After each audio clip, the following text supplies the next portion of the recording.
billion people around the world play video games, and 50% of these people are women. This is a great platform, and we have great reach through these numbers to influence climate-resilient solutions into video games and into all the games that people play on consoles, mobile phones, and your Nintendo Switches. So I'm here with Chance Glasco, Hello. the co-creator of Call of Duty and our senior fellow at Arsht-Rock Resilience Center. And we're going to be talking about why you think climate-resilient solutions should be included into video games. Yeah, well, video games, unlike film or movies, are very interactive, right? They're very interactive, so it means that we have to process information and make choices, right? And we have over 3 billion people. We're getting close to 3.5 billion people playing video games. And like you said, it's a fairly the demographics are very mixed. They're very even, right? So why not access this 3+ billion person demographic, especially considering they're making choices, they're processing information. And in games, you can actually learn, you can actually educate people passively, and not in a way that you make an educational game, but just something that you can pick up while you're playing. People don't even realize they're necessarily getting educated through playing games, as long as you make it fun. And then how are you working with game designers and game developers to teach them about climate resilience? Yeah, so there's a few ways we're approaching these 3 billion people.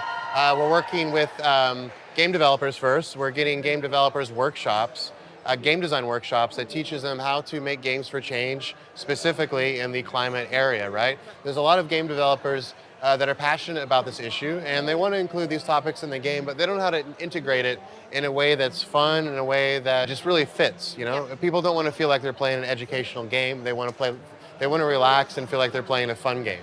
And you can still educate people through fun games without making it a, quote unquote, a learning game. So Chance, what are we most excited about over the next couple of years? What technologies are we going to be using? How are we going to use climate resilience and gaming technology? Yeah. So I'm still very excited about augmented reality, about virtual reality behind us.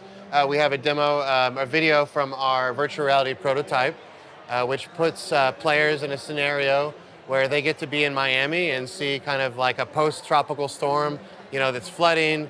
And they also get to see what could potentially happen if they were to take certain actions that would impact these bad issues that are happening through the climate, right? I'm excited about augmented reality, which is similar to VR. You can go outside, potentially see scenarios that could exist, positive and negative scenarios. We're seeing a lot of developments in blockchain, even though a lot of people on the environmentalist side have been afraid of blockchain. We now have, say, crypto that is either carbon neutral or carbon negative, and that's going to just progress, right?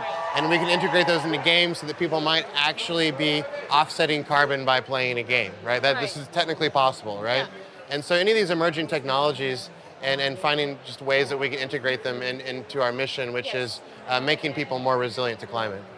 And speaking of virtual reality, we just launched a publication where we did a feasibility study on how virtual reality can be used to influence decision makers in the policies that they create for building climate resilience in their communities. Do you have anything to add to our report? We actually have the real-time demo of this right here, the virtual reality experience. We can do a lot more, with, say, proper funding and a big development team.